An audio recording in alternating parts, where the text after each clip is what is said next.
पुंजी निवेश करने आकृष्ट करने आमर डोमेस्टिक हो कि फॉरेन इन्वेस्टमेंट हो, ये गोटे बड़ कथा। सब स्टेट माने कंपटीशन कर निज भितर, तेणु आम जा बाहर रोड शो करने आवश्यकता अच्छी।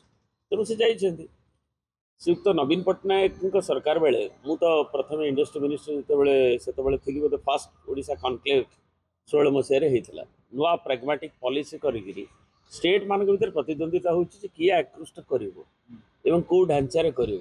तेणु आमर 3टी कनक्लेव सरला 16 2 वर्ष बाइनियल कोविड जो घुंची जाता बोधे 22 होता।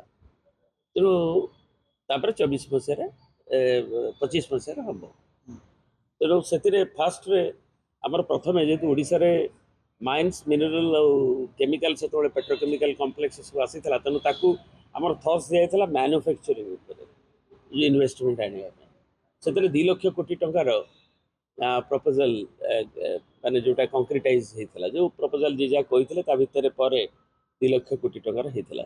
सेकेंड रे आमर थर्स दिगला बिसाइड्स दिस मैन्युफैक्चरिंग तापर आमर आईटी इलेक्ट्रॉनिक्स एवं या उपरे न्यूअर जोड़ाक एवेन्यूज अच्छे ताकू दि जाता। थर्ड रे इनोवेटिव थिंग्स एरोस्पेस अन्य उपरे एवं गोटे गोटे स्पेशली डाउनस्ट्रीम केमती आसो ये सब को दि जाता। तेणु 2 लाख 4 लाख 10 लाख एमती 3टा नवीन पट्टनायक सरकार बेले प्राय 16 लाख कोटी टंकार इन्वेस्टमेंटर जोटा कि कंक्रीटाइज प्रपोजल ताकू आसीथिला। अनेक लोग तो इंटेंशन करते 20 लाख कोटी 16 लाख आसीथिला एवं से प्राय पाखापाखि 50% ग्राउंडेड होती कि ग्राउंडेड हबार धारारे अच्छी। आम तो एनी इन्वेस्टमेंट स्वागत योग्य जदि लोकंर जो थे आमर एम्प्लॉयमेंट आसो कि आम इन्वेस्टमेंट रे आम इकोनॉमिक ग्रोथ रे जीएसडीपी की कंट्रीब्यूट कर। तो काली पढ़ुली पारादीप रे ना कौटी बोईत बंधाणे कहते आम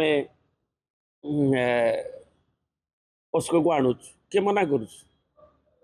जो नवीन बाबू सरकार बेले पस्को आसूला से बीजेपी नेता मैंने भी केते विरोध करुले। आमर एपरिक कांग्रेस नेता मैंने भी पीएम मॉनिटर करुले मनमोहन सिंह से विरोध करुले। तेणु विरोध करने सैक विरोध कराना जाए जोटा मीनिंगफुल इन्वेस्टमेंट जो थे कि आम एनवायरमेंट पॉल्यूशन बेसी क्षतिग्रस्त हेनी कि आमर वैल्यू एडिशन हम और आम एम्प्लॉयबिलिटी बढ़ो ताकू इज ऑफ डूइंग बिजनेस रे एक कंडीसिव एनेबलिंग एनवायरमेंट वातावरण भितर आगे नवा कथा आम आशा करूँ जे जदि जाइए सक्सेसफुली कहते तो कटक बाली यात्रा पुंजी नहीं कि आसबे बोली दोषदर्शी हम नहीं दूरदृष्टि संपन्न होगा पड़ो और प्रैक्टिकलिटी वास्तविकता को लेकिन वास्तवदर्शी होकर काम करने पड़ो।